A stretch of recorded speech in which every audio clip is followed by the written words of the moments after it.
Well, hi guys. This time I'm reporting from Florida. I live in Kentucky on a farm. I love it greatly, but I have a friend who came from Hungary to visit me and he wanted to see this place. So let's start by looking around in these skyscrapers and then take some boat ride. And then we're going to go flying. We're going to fly down to Key West. This is downtown Fort Lauderdale, and they have a nice waterway with really expensive boats. And look at this, only in Florida. Here comes a swimming bar.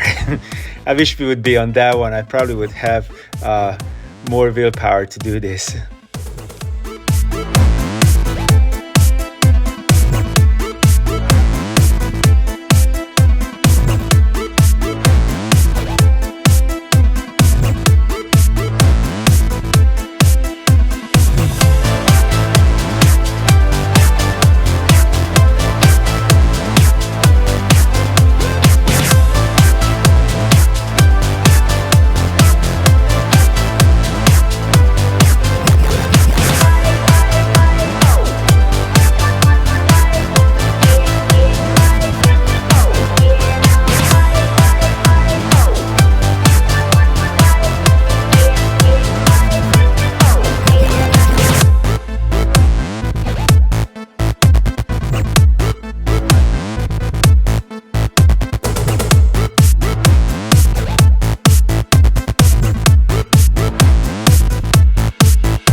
So we are still in Hollywood, Florida.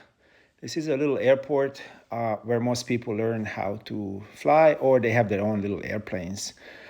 We're gonna rent an airplane and fly down to Key West today. You can see all these little airplanes parked along here, taking a little golf cart out from the little flight school. And since I lost my medical, I can't really fly. I normally fly an Airbus, but today we're gonna fly with my friend, my two friends. One of them is a pilot. He has about 400 hours, and he needs every hour he can get. So we put our money together and bought gas, and then we're heading down there. So here's that little 1977 Cessna 172, what we're gonna take. When you arrive to an airplane, it always starts with a pre-flight. So usually when you fly an airplane, you do your own pre-flight. So I'm trying to stay away from my friend who is already inside the airplane, getting ready to put the flaps down. The flaps are those little moving parts behind the wing at the wing root. You're gonna see them coming down very shortly. Whenever you're around the little airplane, always respect the prop. You never know when that prop's gonna move. So see, the flaps are coming down right now. They're electrically operated on this airplane. And we move it down so we can check that they are kind of loose. and to make sure they're connected properly. And also there are other things what you need to check on the airplane. So you can see the flap hinges here, and you're not supposed to move it with a really hard force. You're just practically supposed to barely touch with 2 fingers and see if they're a little loose, just like this. You touch it and then see if it's loose. Yeah, they're loose, that's fine. So we're just looking at the connectors and the connections to make sure they actually move in. There is a little door here where you can check the oil and also drain the drain valve. It's an access door to the engine. And here comes our captain, and then he's gonna drain the fuel. Apparently in Florida, you're not supposed to spray it on the ground. He's checking it for debris and also for moisture.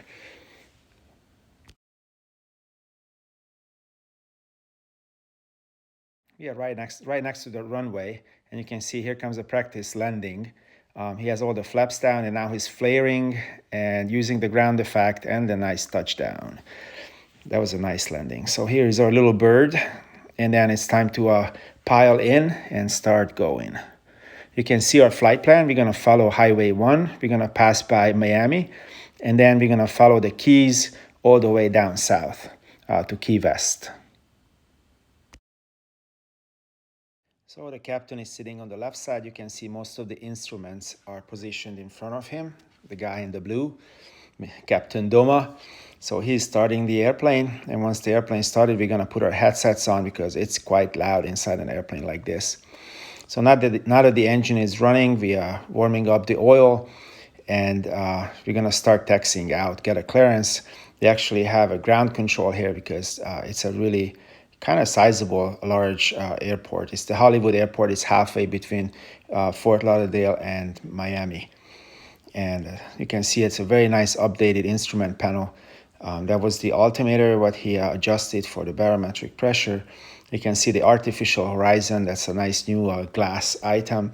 And what's really amazes me is that the GPS is on the right side. They actually a touch screen GPS. I never seen a little Cessna with instruments like that. This little thing, like you can see there, he's setting up the frequencies, and by touching the screen, he can add the numbers. When I was learning how to fly, it was a brand new airplane in Hawaii. I learned to fly in Hawaii actually, but none of these existed back then.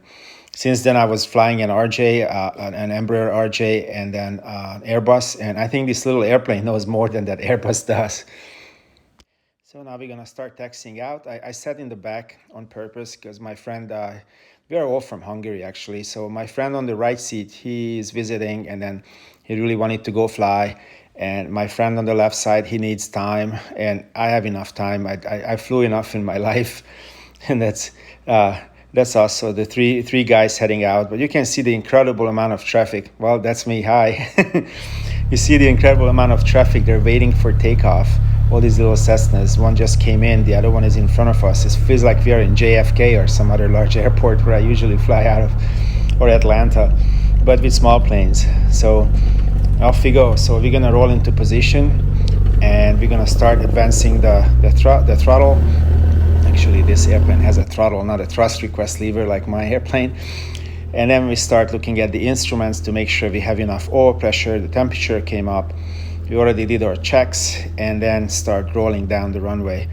And once we have enough airspeed, then we're gonna rotate, and the wings gonna able to support the weight of all of us, including the airplane, and start flying. You can see all these hangars where people are keeping their own little airplanes. And in Florida, most of the time, it's always nice weather, so the training can go on 24/7 here. Sometimes it gets a little bit rainy, sometimes a little windy, but most of the time it's a nice day. It's just hot and humid. And we're gonna make a left turn, and we're gonna turn left back towards the shoreline.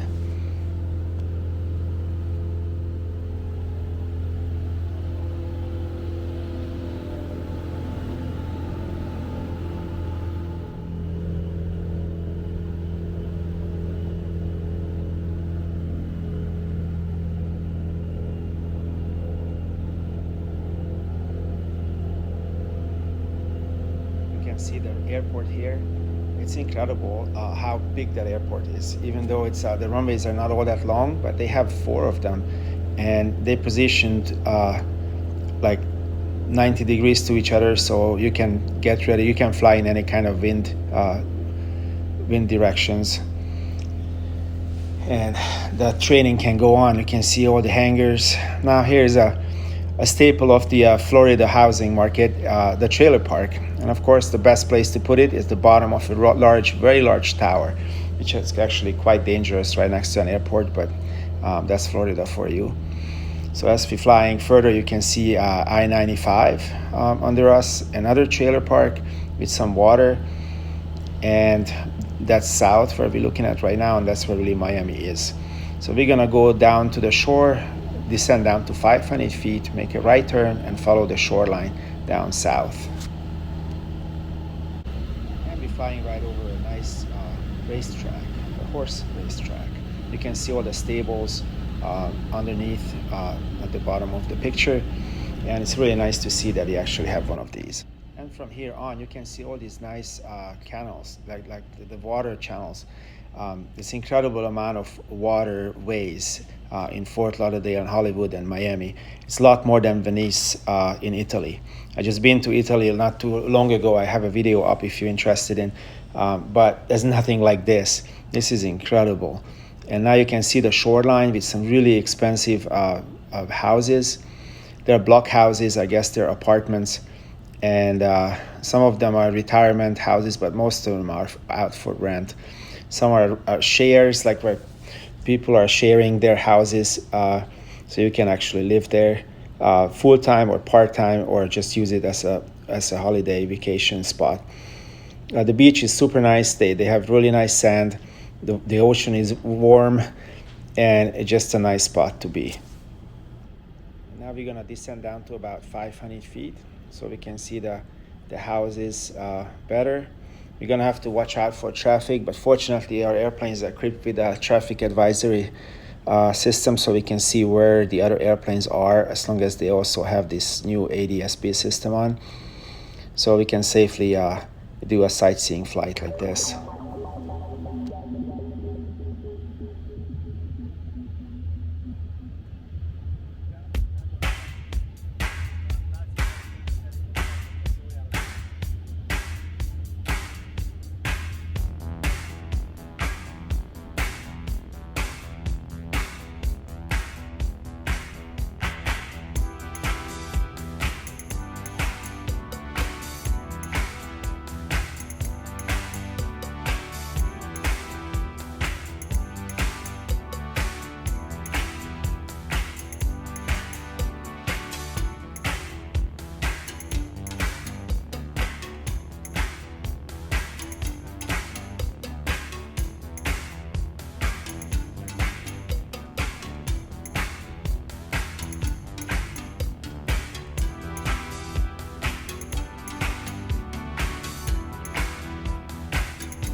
Right side of this inlet, this is the nudist beach.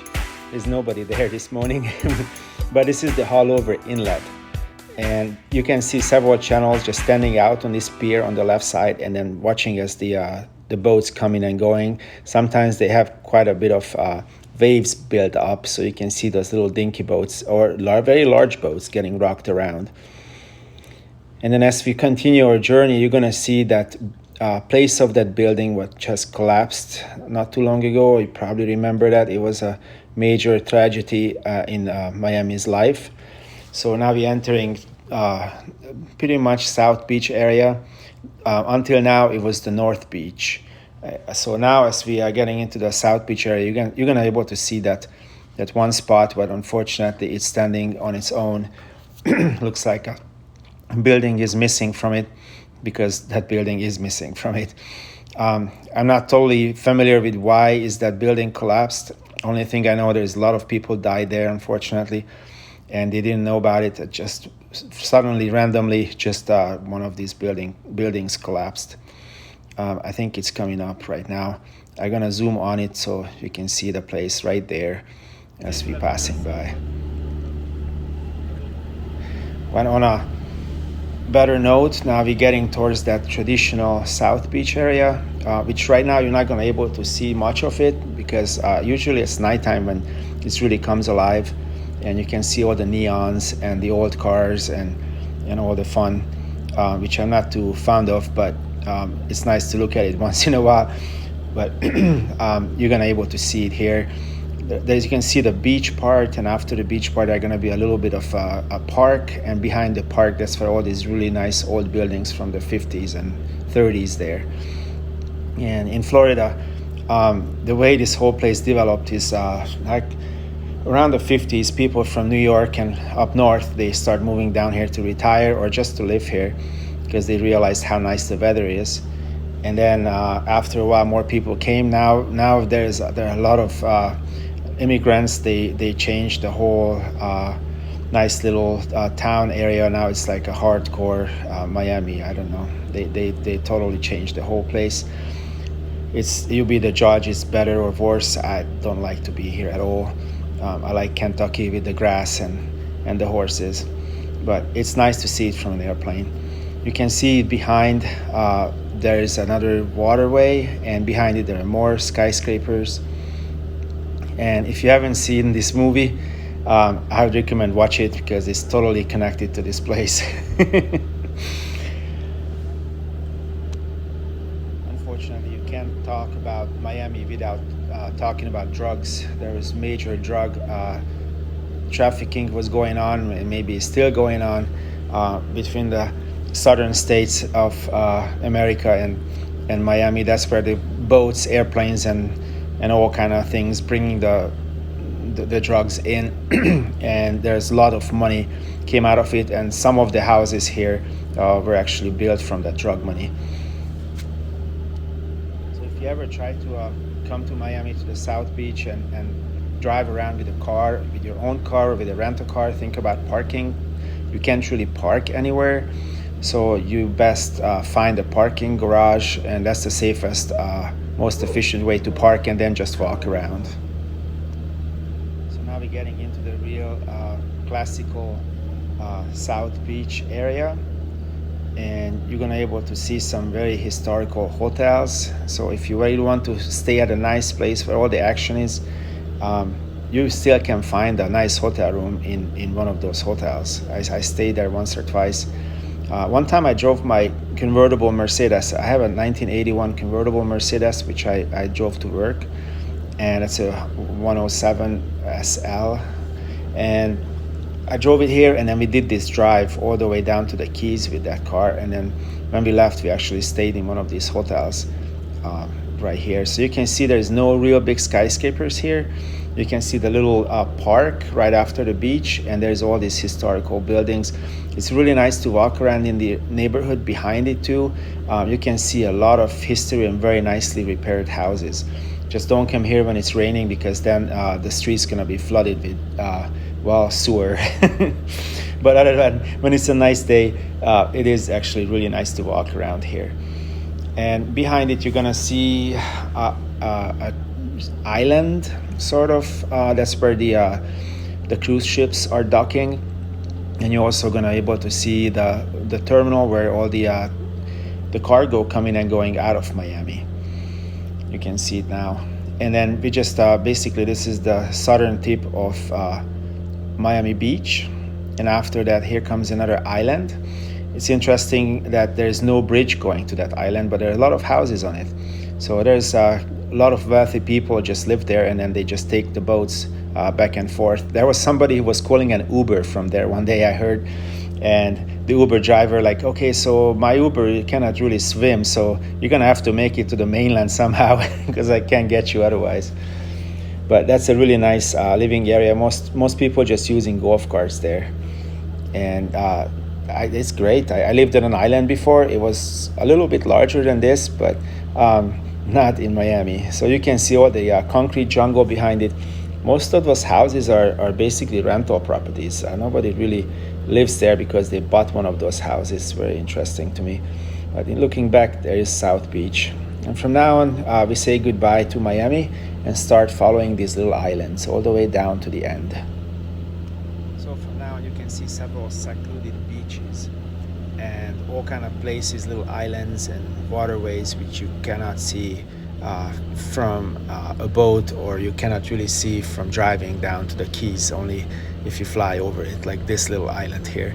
Wouldn't that be great to just take an airplane, land there on the water, and then just taxi up to it and hang out there for a while, go fishing or something? I'd really, really like to have a float plane or a flying boat or an Icon or something. Icon A5 is what I really wanted to have for a long time. And that's a great airplane. Just 2 people can fit in it. There's a Rotax engine on the top, and you can fold the wings. It just become a little bit pricey. And some celebrities crashed a couple of them because they treated it as a recreational vehicle, not an actual airplane. But on a nicer note, we're heading down now. We climbed up to about 4,500 feet or so, and you can see this is like a totally private island. This is a private airport. You cannot really land there unless you live there, or in an emergency, I assume. But you can see there's a lot of houses which have access to the water, but they protect it from the elements, so to speak.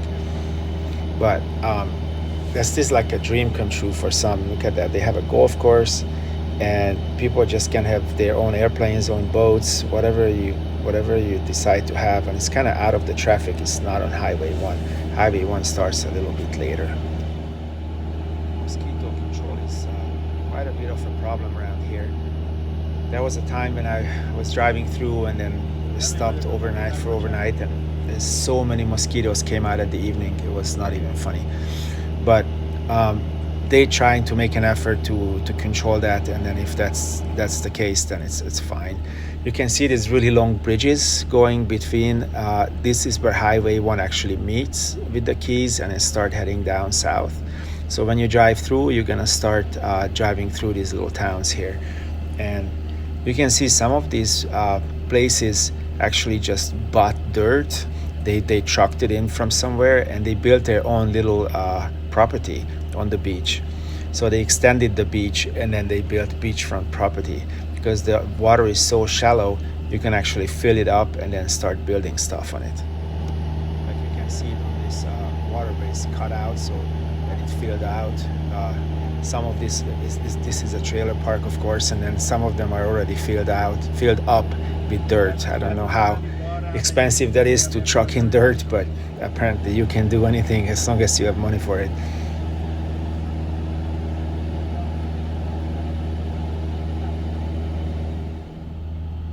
There was an investor who built hotels down this way a very long time ago, and he figured it out that people don't really have cars to drive down here, so he decided to make a train line from all the way up from Jacksonville down to the Keys. And that train line is still in use all the way down to Miami, but not further, because about 10 years after he built that, there was a large hurricane, and that hurricane took away the infrastructure that was supporting this line. So some remains of it is still there, and then you can see it next to the freeway. Also, that was an older road, the old Highway 1, and there are some remains of that as well. But they didn't really totally demolish it, but they deemed it too narrow and not exactly good for today's standards. So they built a nice new road next to it, a nice new bridge next to it, which actually been in many movies. Like Arnold Schwarzenegger was flying a Harrier jet, and then it was bombing it or something. It was in that and several other movies. It was in it. But you're gonna able to see it next. You can see that other nice bridge was going through. I really like to see these bridges from the airplane, and you see all the colors of the sand. So basically, the turquoise color is coming from the reflection of the sun. So if you see the turquoise color, that means you got a shallow water with sand at the bottom, and as it reflects the sunlight, that's where there's really beautiful colors coming out. Just as anywhere else in Florida, you can find several RV parks along this road where you can park your RVs. Unfortunately, they're so full that you need to have, like this one over here, you need to have reservations made just about a year and a half in advance, because all the snowbirds coming down from Canada and Montana, like Captain Woody, and then other people, and then they hang out here if they want to. But there's another story behind this Highway 1. Not too long ago, there were several groups of Haitian migrants and other South American migrants. They were doing a lot of killing on this road. European tourists, unsuspecting European tourists, they came about, and then they decided to sleep next to the road on the beaches and just hang out on the beach and stay there overnight. Built a little fire, and then these groups came about, and then they killed them all for their money.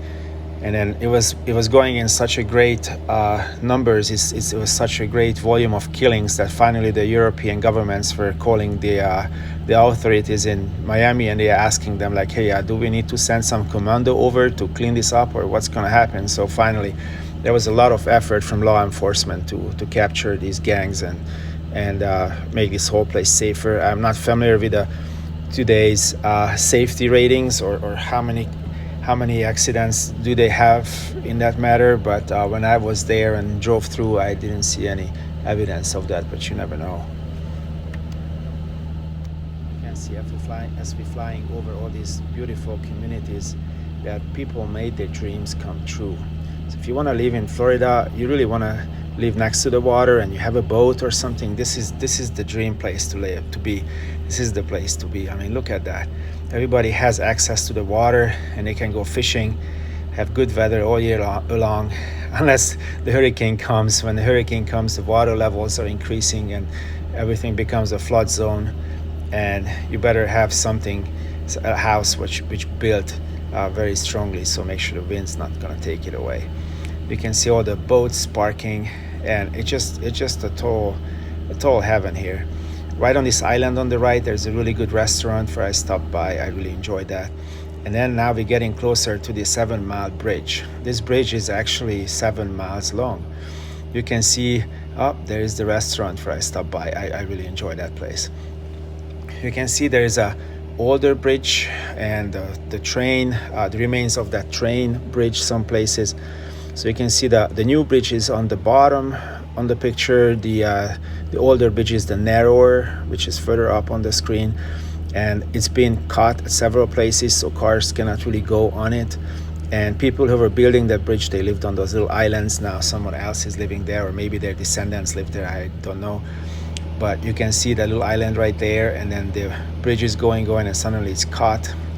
It's cut there so larger sailboats can go across, and also to make sure nobody's using it. You can go on and walk on it or run on it or bicycle on it up to a point, but it's not technically in use. So this is the 7-mile bridge. It's so long, I'm having a hard time even from an airplane to take a video of it. And you can see that's where it comes in, and it's just a whole total boating paradise. You can go scuba diving or do whatever you please. It's incredible. It's not my cup of tea, but it's really nice to visit and see it.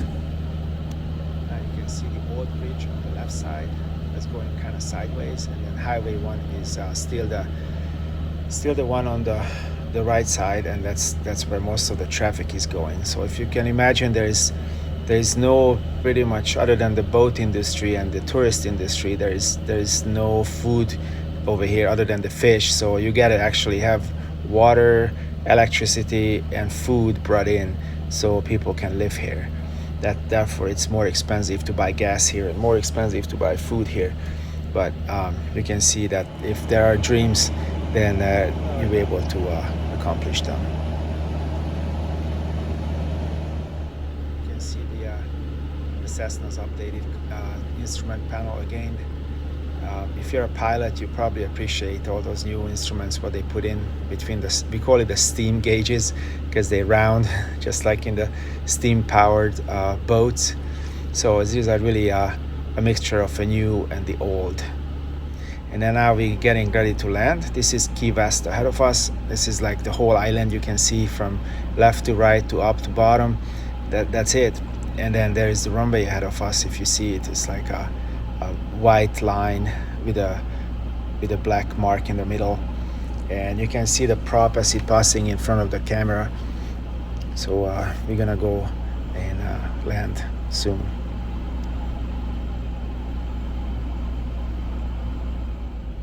You can see how the turquoise colors come out here, more pronounced. And then it's really hard to park with a boat. So when you come with a boat to the Keys, you really have to fight for a parking spot, just like everyone else. If you come with an airplane or with a car, with anything, a lot of people want to be here. So you need to be a little bit proactive, and you can park at the middle, I guess, and then you can take your dinky boat out and then go from there with your bicycle or something.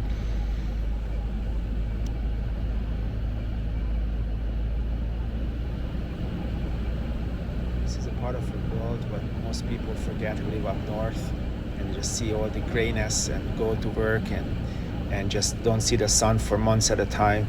But there is another part of the population who actually living the dream and lives here. And look at that, on that boat. Would that anything better than being on that boat and charging down on that water?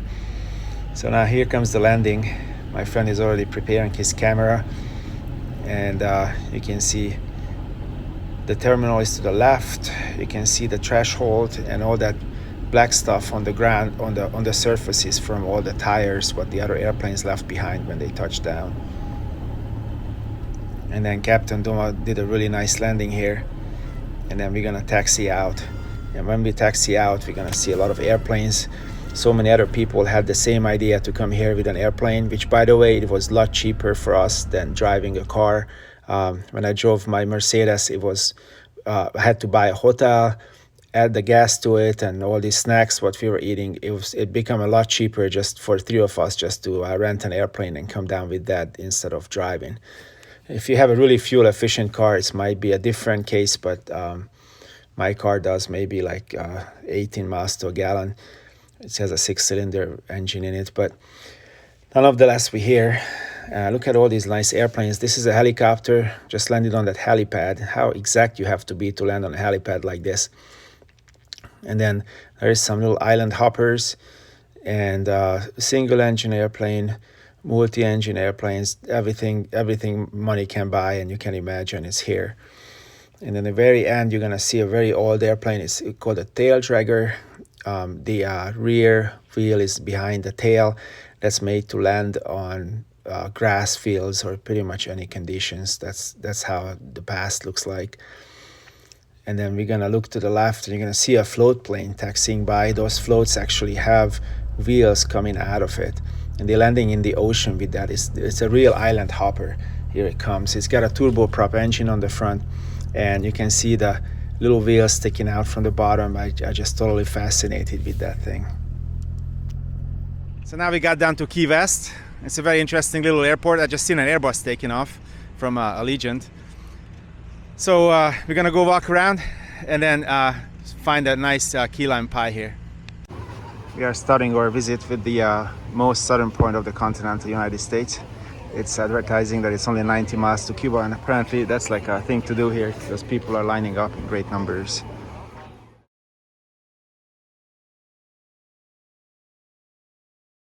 Well, we decided to start walk around and look at all these really nice old buildings. Apparently it's kind of windy, which makes it more bearable. And here's this nice, interesting little Suzuki. So I have a couple of Trabants from East Germany. It's that East German paper car, so to speak, and that actually fits right on top of this. So if I would buy one of these and remove the body, I could put a Trabant on top of it, and that would be a 4x4 Trabant right away. Other people did that before. Here are some Volkswagen-based little carriages, what you can probably rent. And then there's a Cadillac, which is interesting for European viewers. And there's another one of these buggies. Now here's a nice red Corvette. The only thing I'm missing from this car is the side pipes. Do you think they should have side pipes on it? I really like those side mufflers on cars like this. They actually, I think, add a lot of value to it. This one is this Mustang came from Montana. How far is that? But I guess if you have a top, this is the place to bring this car to. Now, I can't believe I've seen one of these, but apparently it is existing. This is the smart car. Here's a local restaurant where we had lunch. I recommend you very much to come here and try it. It's a real authentic Cuban restaurant. Captain Doma got the plantains and the ground beef. He got some pork. Gabor got some pork with mashed potatoes. And I have the half a chicken. And you can't leave without trying the real key lime pie. It's not as sweet as other parts of the country makes it. This is the local staple. You gotta try it. And now that after we finished the local restaurant, I want to show you guys a car. Oh, there is a rooster. The roosters are everywhere here. I love it. So here's this Buick. Apparently, I was trying to bid on this Buick. It was up in New York or somewhere, and I was showing it to my son, who is about 15. He's getting ready to drive, to ask him if he wants it, and he totally did not care about it. So I let it go, and then I actually seen it here. When last time I was here, it was already here, and they said, yeah, we just bought it. So that was the same car. So it's a nice convertible Buick Skylark. So I guess my son will not get one. He can take the bicycle to school if he wants to, or the school bus. I couldn't care less.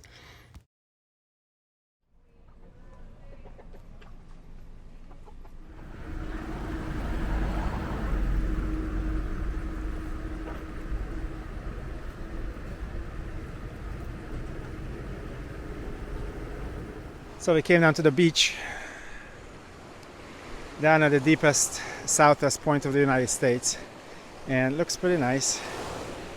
There's a lot of different colors of turquoise and blue and green. It's coming from the sand at the bottom of the ocean and reflecting the sun. You can see a lot of these seaweeds washed up, but I guess there are other parts where you can go and no seaweed.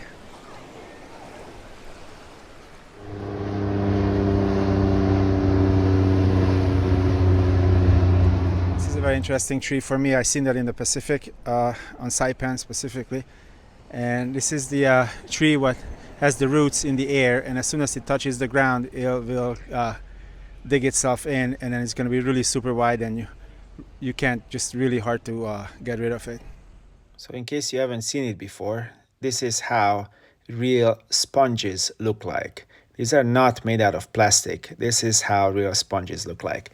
So if you really want to have a sponge, come down to Key West and buy one. When we came into this store, I had no idea how deep we're gonna sink into this thing. So you can buy pretty much everything what the ocean can offer. So these things are for, I guess, for presents for women, or I don't know what, because I just see them as dust collector, useless stuff. But here are the sand dollars, which is really hard to find in one piece. And then there are other sea creature houses and shells and all kind of other nice things which you can buy as dust collectors or as a present, which I have to admit I bought one too. And there are all kind of other things. Looks like some of those home improvement stores, which I really hate to go in, but they're all here. And every single one of them has some sort of sea creature mounted to it, or they actually made out of those things. But I could use shot glasses. Yeah, it's always good to have some moonshine out of some shot glass. And this is the end of our journey here. This is the Mallory Square. This is where people come to watch the sunset. And you can see it's already started. But I like to get back into that airplane and start heading back to Miami before the sun goes down. You can see our flight plan. This time we're gonna go straight up and then fly over the Everglades and then get into Hollywood Airport. So now I'm sitting up front on the right side. So I'm trying to get familiar with that, with those nice cockpit items. We're gonna start rolling down, and you can see the terminal, the FBO on the right side where we just parked, and then the terminal where all the larger airplanes are coming. There's the restricted airspace ahead of us, so we're gonna make a steep left turn, then a steep right turn, and then just heading straight out. Surprisingly, our ground speed was just about 120 knots because there's always some tailwinds were helping us heading back to the Miami area. And then you can see here still Key West area as we're making a left turn. You can see my friend is holding the camera now. He's very serious about it. He's not a pilot, although he does look like he's got the pilot glasses. Now, as the sun was going down, I can see sitting on the front, I can show you more about this dash or the instrument panel. It looks really nice. The sun is going down, and it's behind us now. And now we're gonna be able to see more about how all this GPS stuff works. So Captain Duma is showing me all the ins and outs of it. It was about 3 hours to get back. I haven't really sit up front in an airplane for like a year now. I lost my medical because right after COVID I had a blood clot what came up from my left leg and entered into my lung, and I had a pulmonary embolism because of that. So consequently I lost my medical, so I'm still waiting for the FAA to respond. I'm already recovered, I'm totally fine. I'm just waiting for the FAA to look at my case and approve my medical so I can go back to work. You can see this is the Everglades now, and you can see the moon reflecting in the water. The Everglades is pretty much a swamp. Anything what moves in it is either stings or bites you, and you really don't want to fall down here. So just because we came through the ocean, now it's a different danger if let's say your engine quit and we have to land in it. This road is heading into Miami. So when we're coming into the big Miami airport with the Airbus, then I can see this road. I already know where we are, but also, of course, we know it from the instruments, but it's nice to see. So now this morning we just flew out of here, just the same place. When we're coming in, we kind of concerned about those really large towers, so therefore Doma was requesting a practice GPS approach. A GPS approach is basically using GPS points, and you have to follow the line, what it outlines. And for this airport, it's going to take us out over the shoreline. Then we make a turn back towards the shoreline and then land on one of those runways. Yeah, I apologize. The camera is shaking a little bit for some unknown reason, but it's really nice to see all these lights at nighttime. When I was flying into Miami, I always enjoyed seeing these lights. Also, a little bit further up, because when we're coming into Miami, we are flying over pretty much Miami Beach and then go down. This is North Beach, but looks very similar to it. These buildings were built not too long ago. They are ultra modern and super expensive buildings. So there's a lot of people who have a lot of money live here, or they just have them as weekend houses. So you can see on the left side there's the ocean now and the beach road, and you can see Miami in the distance, mostly to the right. So it's very nice. The whole night flying is very nice. So this thing called the approach plate. So we're going into runway 28 right, and it's showing you the shoreline is the gray side is the ocean, white side is the land, and then you can show you all those points what you need to follow. And on the bottom you can see the descent planning, and on the very left corner you can see the runway pictogram, and we're going to land on one of those bottom runways there from right to left. So now we turned around and we're coming in, and we're going to start descending very shortly.